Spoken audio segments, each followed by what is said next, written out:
Hello students, આજે આપણે ધોરણ 12 નું ચેપ્ટર નંબર 6 ના લેક્ચર નંબર 19 માં હ્યુમન જીનોમ પ્રોજેક્ટ એના બીજા પીરિયડની અંદર હ્યુમન જીનોમ પ્રોજેક્ટની કાર્યપ્રણાલી એમાં જે મેથોડોલોજી છે એની જે કાર્ય કરવાની બે રીત હતી, તો એ પદ્ધતિ અથવા કાર્યપ્રણાલી એનો આપણે અભ્યાસ કરવાનો છે. HGP હ્યુમન જીનોમ પ્રોજેક્ટ એના પ્રથમ લેક્ચરની અંદર આપણે આ પ્રોજેક્ટ વિશેની સામાન્ય માહિતી પૂરી કરેલી છે. તો આજના પીરિયડમાં આપણે હ્યુમન જીનોમ પ્રોજેક્ટની અંદર એની જે બે પ્રકારની કાર્યપ્રણાલી છે, એની જે મેથોડોલોજી છે, તો મુખ્યત્વે બે પદ્ધતિ અથવા બે રીતથી જે વૈજ્ઞાનિકો દ્વારા અભ્યાસ કરવામાં આવ્યો, તો એની આપણે થોડી વાત કરવાની છે. અને ત્યારબાદ હ્યુમન જીનોમ પ્રોજેક્ટની અંદર ડીએનએમાં જે ન્યુક્લિયોટાઇડના અનુક્રમ છે, નાઇટ્રોજન બેઝની જે જોડીઓ છે, એ અનુક્રમ કઈ રીતે નક્કી કરવામાં આવ્યા એના વિશેની પદ્ધતિ પણ આપણે ભેગી ભણવાની છે. તો સૌથી પહેલાં તો કાર્યપ્રણાલીની અંદર મુખ્યત્વે બે પ્રકારની પદ્ધતિ, બે પ્રકારની રીત, બે રીતથી અભ્યાસ કરવામાં આવ્યો, જેમાં પ્રથમ પ્રયાસ અને બીજો પ્રયાસ, એટલે કે પહેલી પદ્ધતિ અને બીજી પદ્ધતિ. તો પ્રથમ પ્રયાસ વૈજ્ઞાનિકોનો એવો હતો, પહેલી રીત અભ્યાસ કરવાની એવી હતી કે વૈજ્ઞાનિકોએ નક્કી કર્યું પહેલા કે ડીએનએના અણુની અંદર એવા જનીનના ન્યુક્લિયોટાઇડના અનુક્રમ નક્કી કરવા કે જે જનીનો આરએનએ નું પ્રત્યાયન કરતા હોય, અથવા જે જનીનોની અંદર આરએનએ બનવા માટેની પ્રોટીન સંશ્લેષણ માટેની માહિતી છે. તો આપણને ખબર છે ડીએનએ ના અણુમાં ન્યુક્લિયોટાઇડના જે અનુક્રમ છે, આખા ડીએનએ ના અણુમાં એ બધા ન્યુક્લિયોટાઇડના અનુક્રમ પ્રોટીન માટેનું સંકેતન કરતા નથી. એટલે કે બધા જનીનની અંદર પ્રોટીન બનવા માટેની જ માહિતી હોય, તો એ પ્રકારના જનીન નથી. તો પહેલો ગોલ એ નક્કી કરવામાં આવ્યો, પહેલો પ્રયાસ એવો કરવામાં આવ્યો કે એવા બધા જનીનને ઓળખવામાં આવે, ડીએનએ ના અણુમાં એવા જનીનોને ઓળખવામાં આવે કે જે જનીનો, દાખલા તરીકે પહેલું જનીન છે, ત્રીજું જનીન છે, તો એવા જનીનોને ઓળખવામાં આવે કે જે આરએનએ ના સ્વરૂપે અભિવ્યક્ત થતા હોય. એટલે કે એ જનીનમાં પ્રત્યાયનની ક્રિયા થઈને આરએનએ બનતું. તો આપણને ખબર છે, આપણે એને કોડિંગ અનુક્રમ, સાંકેતિક અનુક્રમ કહીએ છીએ. એ પ્રોટીન બનવા માટેના, ખાસ કરીને આરએનએ બનવા માટેના સંકેત છે. તો બાકીના ડીએનએ ની અંદર નકામા અનુક્રમે છે, તો એનો અભ્યાસ પહેલા ન કરો. તો પહેલી મેથડ, પહેલો પ્રયાસ વૈજ્ઞાનિકોનો એવો હતો કે ડીએનએ ની અંદર આવેલા એવા જનીનને ઓળખવામાં આવે, એવા જનીનના ન્યુક્લિયોટાઇડના અનુક્રમ નક્કી કરવામાં આવે કે જે જનીનો આરએનએ સ્વરૂપે અભિવ્યક્ત થતા હોય, જેમાંથી આરએનએ બનતું. તો આ પ્રથમ પ્રયાસ છે, અને જેને એક્સપ્રેસ્ડ સિક્વન્સ ટેગ કહીએ છીએ, અથવા એને અભિવ્યક્ત અનુક્રમો કહીએ છીએ. તો અભિવ્યક્ત અનુક્રમો, એક્સપ્રેસ્ડ સિક્વન્સ ટેગ, કે જે આરએનએ બનવા માટેની માહિતી ધરાવે છે. તો એવા કામના જનીનનો પ્રથમ અભ્યાસ કરવામાં આવે.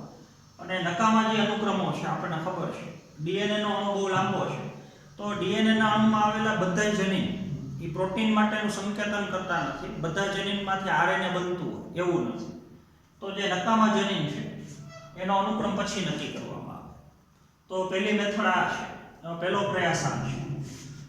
બીજો પ્રયાસ, જેને આપણે સિક્વન્સ એનોટેશન કહીએ છીએ, અનુક્રમનું સ્પષ્ટીકરણ કરવું. તો બીજો પ્રયાસ વૈજ્ઞાનિકોનો એવો હતો, એને બ્લાઇન્ડ એપ્રોચ, અંધ અભિગમ એ કહીશું. તો આખા ડીએનએ નો અભ્યાસ, ફક્ત આરએનએ નું પ્રત્યાયન કરતા હોય એવા જનીનો જ નહીં, નકામા જે અનુક્રમો છે, એટલે કે સાંકેતિક અને બિન સાંકેતિક, કોડિંગ અને નોન કોડિંગ અનુક્રમ જે જનીનોની અંદર છે, એ આખા ડીએનએ ના અનુક્રમ છે નક્કી કરવા. તો એને આપણે ગુજરાતીમાં અનુક્રમ સ્પષ્ટીકરણ કહીએ છીએ. તો બે પ્રકારનો અભ્યાસ કરવાની રીત હતી, બે પ્રકારની મેથડ હતી. પહેલી મેથડમાં ફક્ત એવા જનીનોનો જ અભ્યાસ કરવામાં આવે કે જે જનીનો આરએનએ ના સ્વરૂપે અભિવ્યક્ત થતા હોય એના અનુક્રમ પ્રથમ નક્કી કરવા. બીજી મેથડ જેને અંધ અભિગમ બ્લાઇન્ડ એપ્રોચ કહીએ છીએ, એમાં આખું ડીએનએ સજીવનું આખું જનીન દ્રવ્ય એટલે કે કોડિંગ ક્રમ અને નોન કોડિંગ ક્રમ, નકામા ક્રમ અને આરએનએ નું સંકેતન કરતા હોય એવા કોડિંગ ક્રમ, બેની સિક્વન્સ નક્કી કરવામાં આવે, એના કાર્યો નિર્ધારિત કરવામાં આવે, એનો અભ્યાસ કરવામાં આવે.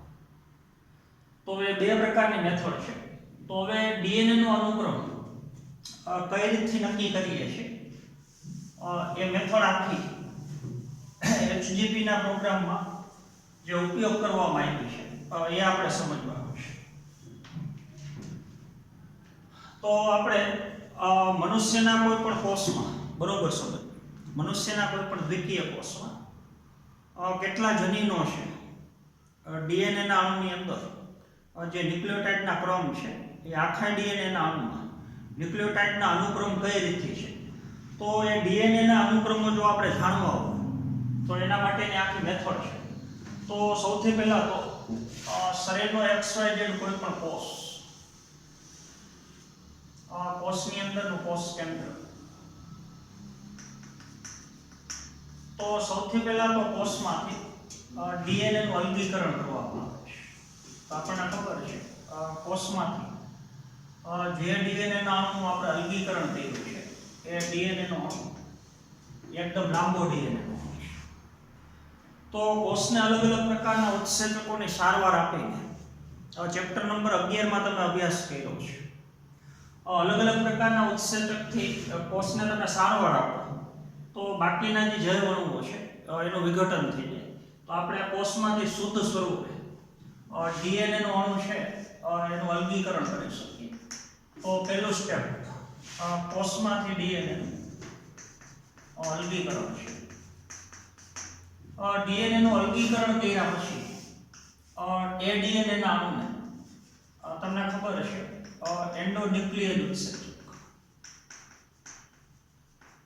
રિસ્ટ્રિક્શન એન્ડોન્યુક્લિયર ઉત્સેચક, એની મદદથી આ ડીએનએ ના અણુની કાપણી કરવાની એટલે કે ડીએનએ ના અણુનું નાના નાના ટુકડાની અંદર રૂપાંતર.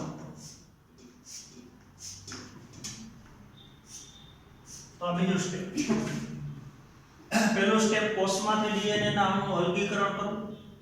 હવે અલગીકરણ કર્યા પછી બરોબર સમજો ડીએનએ નો અણુ એકદમ લાંબો છે તો એમાં કરોડોની સંખ્યામાં ન્યુક્લિયોટાઇડ આવેલા છે.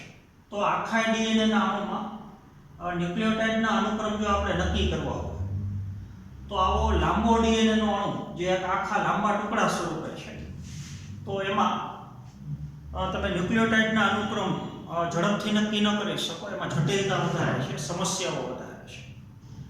તો લાંબા ડીએનએ ના અણુ રિસ્ટ્રિક્શન એન્ડોન્યુક્લિયર ઉત્સેચકની સારવાર આપી. આ તમને ખબર છે ડીએનએ ની અલગ અલગ જગ્યાએ એન્ડોન્યુક્લિયર ઉત્સેચક માટેની ઓલી ઓળખ જગ્યા છે, ત્યાંથી એન્ડોન્યુક્લિયર ઉત્સેચક ડીએનએ ના અણુને કાપી શકે. તો ડીએનએ ના અણુનું નાના નાના ખંડોની અંદર રૂપાંતરણ કરવું. તો ડીએનએ ના નાના ખંડો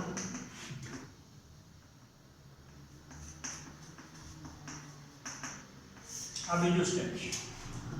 ત્રીજું સ્ટેપ, હવે આપણી પાસે જે ડીએનએ ના ખંડો છે બરોબર શું એ ખંડોની અંદર ન્યુક્લિયોટાઇડના ક્રમ કેવા છે, આખા ડીએનએ નો ઉત્સેચકની સારવાર આપી અને નાના નાના ખંડોમાં રૂપાંતરણ કર્યું.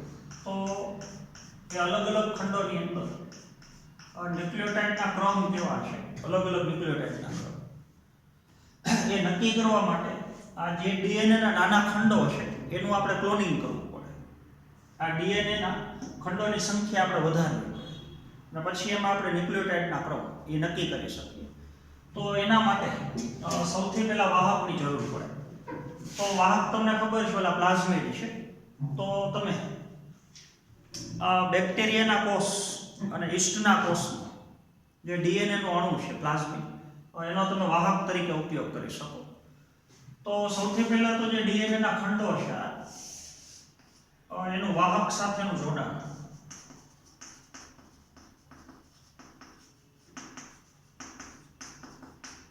દાખલા તરીકે પ્લાઝમિડ છે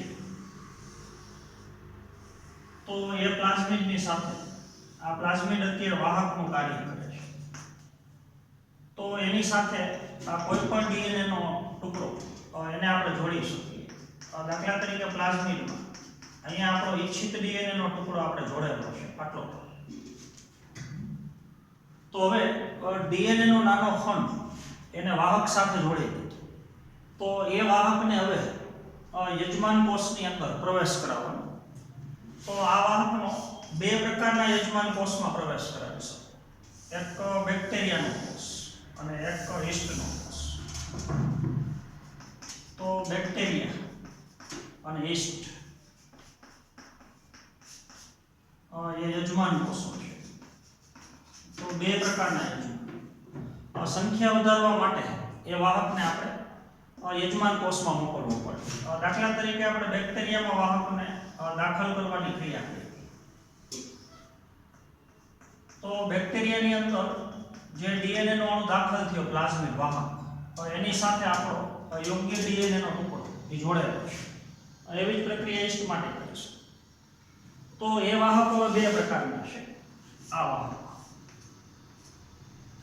એક કહી શકો બેક્ટેરિયલ આર્ટિફિશિયલ ક્રોમોઝોમ અને એક કહી શકો યીસ્ટ આર્ટિફિશિયલ ક્રોમોઝોમ.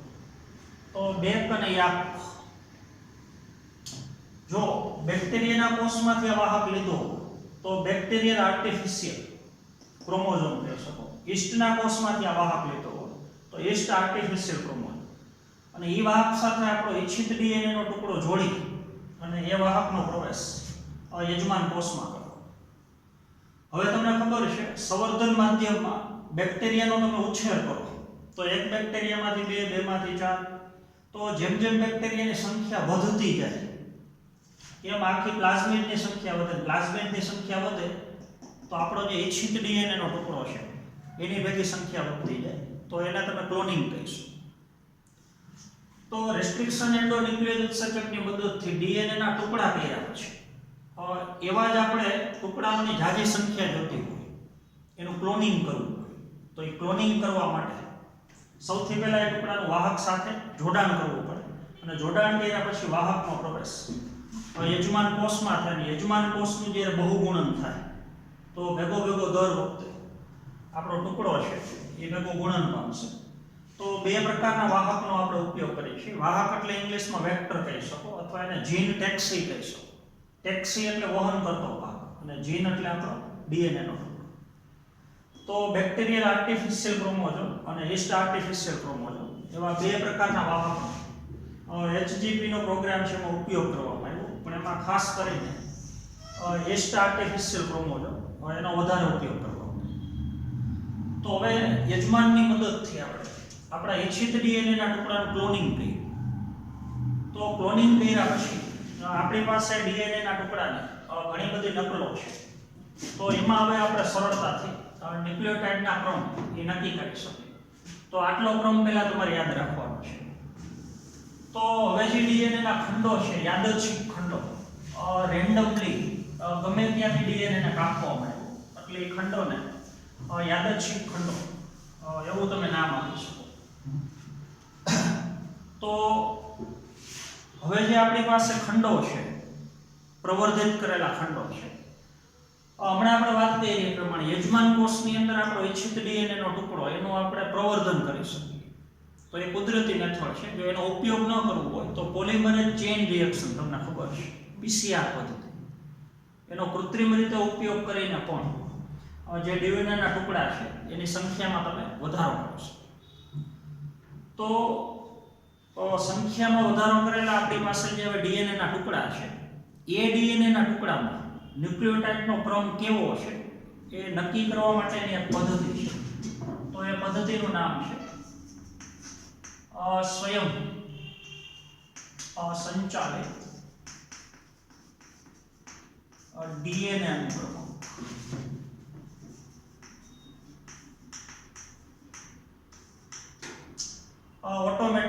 ઓટોમેટેડ પદ્ધતિ છે એટલે સ્વયં સંચાલિત ડીએનએ અનુક્રમક. આ પદ્ધતિનો ઉપયોગ કરી અને આપણી પાસે જે ઓલા ડીએનએ ના ટુકડા છે, હવે અલગ અલગ ડીએનએ ના ટુકડામાં ન્યુક્લિયોટાઇડના ક્રમ કેવા છે તો એ ક્રમ હવે તમે નક્કી કરી શકો. તો સ્વયંસંચાલિત ડીએનએ અનુક્રમક પદ્ધતિ એનો વિકાસ ફ્રેડરિક સેંગર નામના વૈજ્ઞાનિકે થયો છે. તો સેંગર નામનો વૈજ્ઞાનિક ફ્રેડરિક સેંગર એના દ્વારા વિકસાવેલી પદ્ધતિ સ્વયંસંચાલિત ડીએનએ અનુક્રમક. આ પદ્ધતિ કયા સિદ્ધાંત ઉપર કાર્ય કરે છે એ તમારે યાદ રાખવાની જરૂર નથી. આમ તો ડીડીએટીપી ડીડીજીટીપી એ બહુ જટિલ પદ્ધતિ છે, એટલે ફક્ત તમારે નામ જ યાદ રાખવાનું કે જે યાદચ્છિક ડીએનએના ટુકડા છે એમાં ક્રમ નક્કી કરવા માટે, એનો અનુક્રમ નક્કી કરવા માટે કઈ પદ્ધતિનો ઉપયોગ કરવામાં આવ્યો તો સ્વયંસંચાલિત ડીએનએ અનુક્રમક પદ્ધતિ. અને જે પદ્ધતિ સેંગર દ્વારા વિકસાવેલી જે પદ્ધતિ છે એના સિદ્ધાંત પ્રમાણે કાર્ય કરે છે. તો સેંગરનો એક ફાળો તો આ છે. સેંગરનો બીજો ફાળો ભાષાંતરની ક્રિયા થઈ અને એમઆરએનએની સામે જે પોલીપેપ્ટાઇડ શૃંખલા બનતી હોય તો એમાં એમિનો એસિડના ક્રમ કેવા હોય એ એમિનો એસિડના ક્રમ નક્કી કરવા માટેની પદ્ધતિનો વિકાસ પણ સેંગર નામના વૈજ્ઞાનિક દ્વારા કરવામાં આવ્યો છે.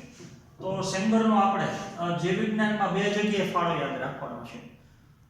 જે યાદચ્છિક ટુકડા છે એમાં એક ન્યુક્લિયોટાઇડનો ક્રમ નક્કી કરવા માટેની પદ્ધતિ અને પોલીપેપ્ટાઇડ શૃંખલાની અંદર એમિનો એસિડનો ક્રમ નક્કી કરવા માટેની પદ્ધતિ.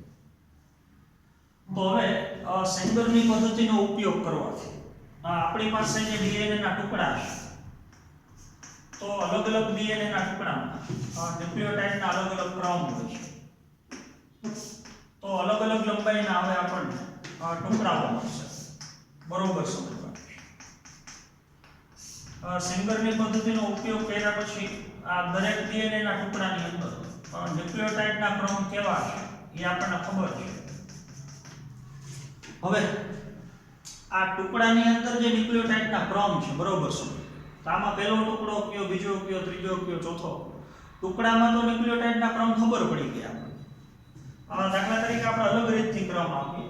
દાખલા તરીકે A B C D E F G H. તો વળી પાછું અહીંથી H થી શરૂ થતું H I J K L M. તો વળી પાછું અહીંથી M થી શરૂ થતું તો M N O P. આવી રીતથી ક્રમ છે. આપણને ખબર છે આવી સંજ્ઞા ન હોય પણ અહીંયા એડેનિન ગ્વાનિન થાઇમિન એની જગ્યાએ આપણે બીજી પદ્ધતિનો ઉપયોગ કર્યો છે. તમે સરળતાથી સમજી શકો. તો હવે સેંગરની પદ્ધતિ દ્વારા દરેક ડીએનએ નો જે ટુકડો છે યાદચ્છિક એમાં આપણને ન્યુક્લિયોટાઇડના ક્રમ તો ખબર પડી પણ એમાં અમુક ન્યુક્લિયોટાઇડ છે એ ઓવરલેપિંગ છે. ટુકડાની અંદર આવેલા અનુક્રમ એકબીજા ઉપર આચ્છાદિત થાય છે. દાખલા તરીકે અહીંયા H છે તો ફરી પાછળ અહીંયા H છે. તો પહેલો ટુકડો આ છે, બીજો આ છે, ત્રીજો આ છે. જે ઓવરલેપિંગ થતું હોય એના પછીનો ક્રમ છે. તો હવે ડીએનએ ના આપણી પાસે જે યાદચ્છિક ટુકડાઓ છે એ ટુકડાની અંદર જે આચ્છાદિત અમુક અનુક્રમો છે તો આવા બધા ટુકડા બધા ભેગા હોય છે. તો હવે એકબીજા ઉપર ઓવરલેપિંગ થતું હોય, આચ્છાદિત થતું હોય, અનુક્રમો એકબીજા સાથે આચ્છાદિત થતા હોય એવા ઘણા બધા ટુકડાઓનું આપણી પાસે મિશ્રણ છે અને દરેક ટુકડામાં આપણને ન્યુક્લિયોટાઇડનો ક્રમ ખબર છે. તો હવે ડીએનએ ને કાપ્યા પછી એનું રૂપાંતરણ તો ટુકડામાં થઈ ગયું. તો કયો ટુકડો પહેલો છે, બીજો છે એ આપણને આચ્છાદિત થતા ક્રમ ઉપરથી આપણને ખબર પડે. તો મનુષ્ય દ્વારા એની એક જ હરોળની અંદર જો આપણે ગોઠવણી કરવી કે આખા ડીએનએમાં અનુક્રમ કઈ રીતથી છે એક પછી એક, તો મનુષ્ય દ્વારા એ ક્રમ નક્કી કરવો ઘણો બધો અઘરો છે. તો એના માટે આપણે આધુનિક કોમ્પ્યુટરની મેથડનો ઉપયોગ કરીએ છીએ. તો કોમ્પ્યુટરની મેથડનો ઉપયોગ કરી અને આવા જે આચ્છાદિત ટુકડાઓ છે એ ટુકડાને આપણે એક જ હરોળમાં ગોઠવી અને આખા સળંગ ડીએનએની અંદર ન્યુક્લિયોટાઇડનો અનુક્રમ કેવો છે એ આપણે જાણકારી મેળવીશું. તો એ પ્રક્રિયા ઓટોમેટિક છે. આખી કોમ્પ્યુટરાઇઝ પદ્ધતિનો ઉપયોગ કરી અને આચ્છાદિત અનુક્રમવાળા જે ટુકડાઓ છે એને આપણે એક જ હરોળમાં આખો ડીએનએના અણુમાં ન્યુક્લિયોટાઇડનો સળંગ ક્રમ કેવો એ આપણે જાણીશું. ત્યાર પછીનું બીજું કાર્ય એ કે જે આપણે ડીએનએના ટુકડા કર્યા તેમાંથી ડીએનએનો કયો ટુકડો કેટલામા ક્રમના રંગસૂત્રનો છે આખું ડીએનએ આપણને ખબર છે 2.2 મીટર લાંબુ છે. તો એમાંથી ડીએનએ નો કયો ભાગ કયા ક્રમના રંગસૂત્ર ઉપર છે? તો બીજી રીતથી કહી શકીએ કે અલગ અલગ જનીનો કયા ક્રમના રંગસૂત્ર ઉપર આવેલા છે એ આપણે નક્કી કરીએ. તો ડીએનએ ના અનુક્રમ નક્કી થયા પછીનો બીજો અભ્યાસ માટેનો મુદ્દો એ હતો કે અલગ અલગ જે અનુક્રમ છે એમાંથી કયા અનુક્રમ વાળો ટુકડો કયા અનુક્રમ વાળો ભાગ કયા ક્રમના રંગસૂત્રો ઉપર છે. તો એનો અભ્યાસ આપણને ખબર છે મનુષ્યની અંદર 23 જોડ રંગસૂત્ર છે. તો એ તમને ખબર છે 23 જોડ રંગસૂત્રમાંથી 22 જોડ રંગસૂત્ર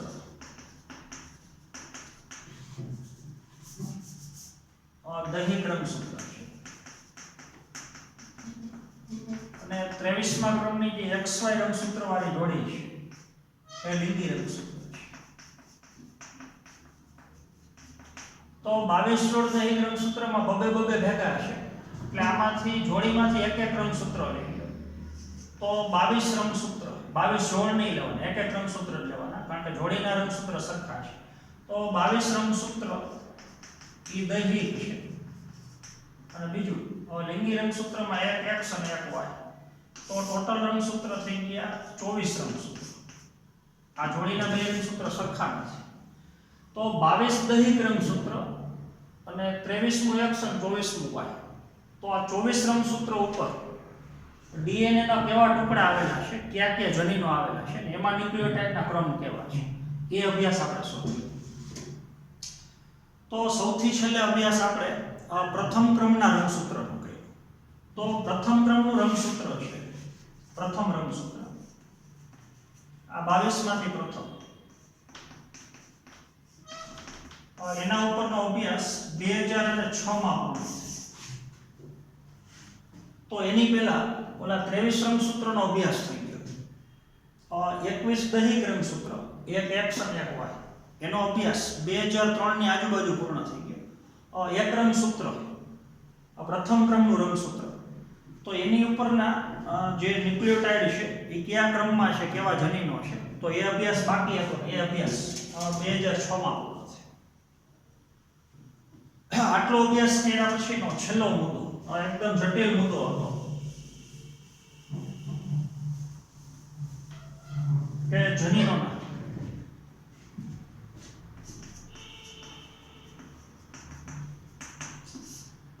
બે પ્રકારના નકશા એક આનુવંશિક અને ભૌતિક. તો જનીનોના આનુવંશિક અને ભૌતિક જે નકશા છે એટલે શું પહેલા તો આપણને ખબર છે એક પેઢીમાંથી લક્ષણોનું વહન બીજી પેઢીમાં આનુવંશિક રીતે થાય છે અને એના માટે જનીનો જવાબદાર છે.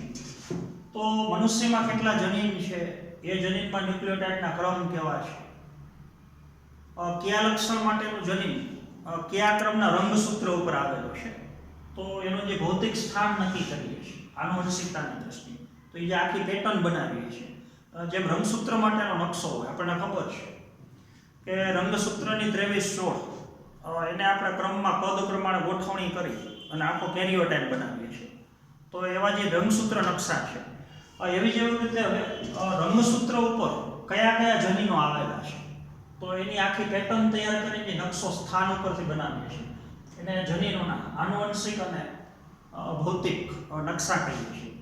તો જનીનોના આનુવંશિક અને ભૌતિક નકશા એ બનાવવા એ એકદમ ઝીણવટપૂર્વક એકદમ જટિલ અને અઘરું કાર્ય હતું. તો એ કાર્ય પણ આપણે HGB પ્રોગ્રામ છે એની અંદર કરેલું છે.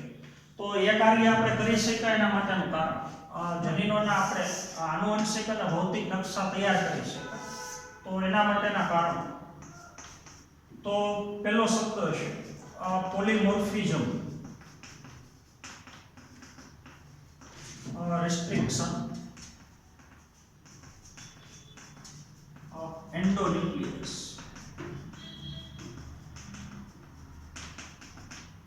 ઓળખ સ્થાન અને બીજું છે પુનરાવર્તિત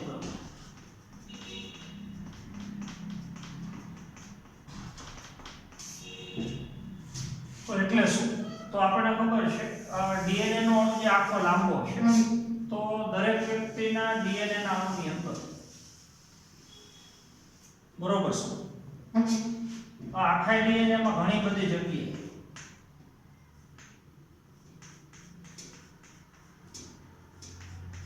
ઉત્સેચકને કાપવા માટેની ઓળખ જગ્યા હોય છે.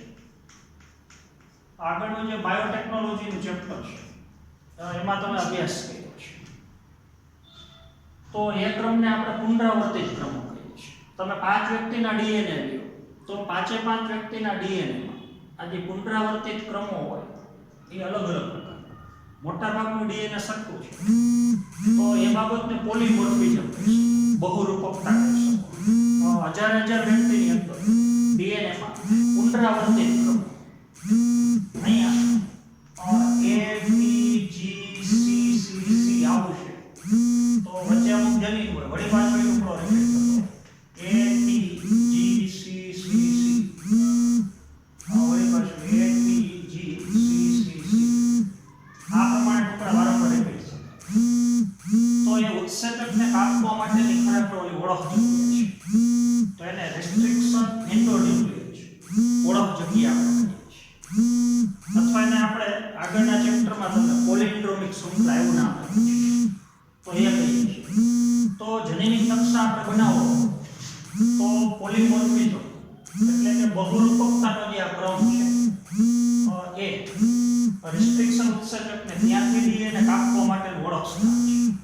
આનો ઉપયોગ કરીએ છીએ અને ભેગો આપણે એ પુનરાવર્તિત ક્રમોનો ઉપયોગ કરીએ છીએ. તો પુનરાવર્તિત ક્રમો એને તમે માઇક્રોસેટેલાઇટ કહીએ છીએ. એનું બીજું નામ છે. તો ડીએનએ ના અણુમાં આવેલા આવા પુનરાવર્તિત ક્રમો માઇક્રોસેટેલાઇટ અને એ પુનરાવર્તિત ક્રમો આ ઉત્સેચક માટેની ઓળખ જગ્યા છે. તો આ બંનેનો ઉપયોગ કરી આનો હજી આપણે વધારે ઉપયોગ આના પછીનો જે પ્રશ્ન છે ડીએનએ ફિંગરપ્રિન્ટિંગ તો એમાં પુનરાવર્તિત ક્રમોનો આપણે ઉપયોગ કરવાનો છે. તો આ બે બાબતનો ઉપયોગ કરી અને આપણે જનીનિક નકશા આનુવંશિક અને ભૌતિક નકશા એ આપણે તૈયાર કરીશું. તો એની વધારે વાત આપણે આના પછીનો પ્રશ્ન ડીએનએ ફિંગરપ્રિન્ટ છે એમાં આપણે કરવાનો છે. તો હ્યુમન જીનોમ પ્રોજેક્ટ એનો આપણે બીજો પીરિયડ પૂરો કર્યો. હ્યુમન જીનોમ પ્રોજેક્ટ હજી એનો ત્રીજા ક્રમનો પીરિયડ હજી બાકી છે. તો એક જ ક્વેશ્ચન આપણે 3 ભાગમાં વિભાગેલો છે. તો આના પછીનો જે લેક્ચર નંબર 20 આવશે એ પણ હજી આપણે હ્યુમન જીનોમ પ્રોજેક્ટ ઉપર છે. તો એની વધારે વાત આપણે આવતા પીરિયડમાં કરશું. તો આજના પીરિયડમાં આપણે અહીંયા સુધી રાખશું. Thank you.